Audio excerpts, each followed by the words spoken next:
Chapter 78. Psycho and I were mostly quiet all the way to Inglewood. We had to get off the bus at 63rd Street. It would be dark soon, and it was still better than a 15-block walk to the place where Psycho stayed. It was obvious. He was anxious about making that walk. "You okay?" I asked. For the first time since I had known him, the boy looked tense. He shrugged it away and stiffened. "Girl eyes in the back of your head, little cat. You in Inglewood. You in the shit now." We were quickly under the Green Line L tracks, whose iron supports offered a certain degree of anonymity. According to Psycho, it also offered ample opportunity for attack. When at last we reached Champlain, Psycho paused and surveyed the crossing like a soldier peering across a no-man's land. There was new construction and expensive new homes along Champlain. They stood out among ubiquitous empty lots everywhere, like a mouthful of gleaming white teeth with a bunch knocked out.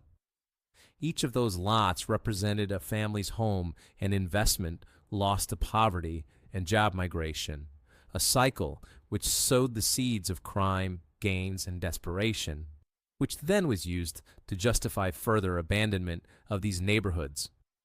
Inglewood was a historically and habitually deprived and abandoned part of the city. It bore the effects of decades of racism and systemic disenfranchisement. The results that became apparent as Psycho grew nervous out in the open sidewalk. We had barely gone more than a block when a white Toyota Corolla squealed around the corner and skidded to a stop beside us. The passenger and rear windows rolled down.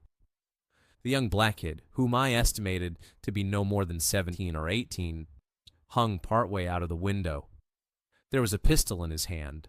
A smaller, younger kid in the back seat grinned a darkly threatening grin. Within that grin and those dark eyes, belying hurt and neglect, turned on itself with something more. It was the direct result of a long, crueler history forged in hopelessness.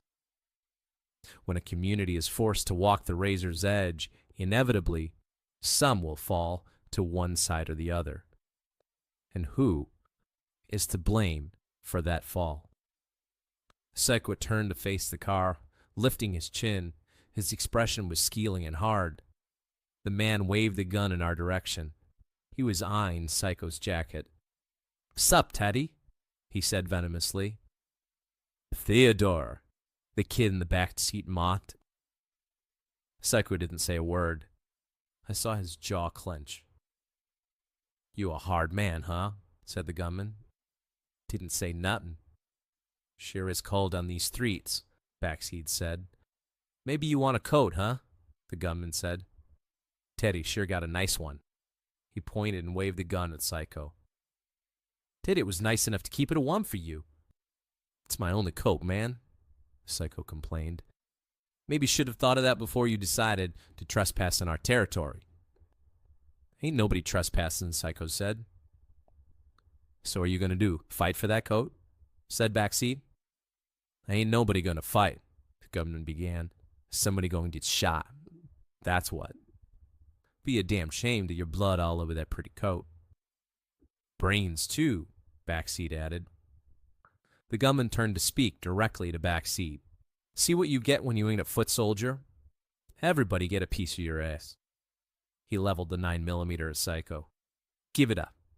Psycho grudgingly unzipped and removed the jacket. He walked cautiously over to the Corolla as Backseat climbed out. "I would take good care of it for you," Backseat said smugly, taking the jacket, climbing back into the car. "That is, unless you want to join the nation," the gunman smirked. "Till then, my brother, you be the whore instead of the pink." The car sped away, throwing up gravel before peeling around the corner. "Who were those guys?" I asked. "Told you," he replied. "We in the shit now."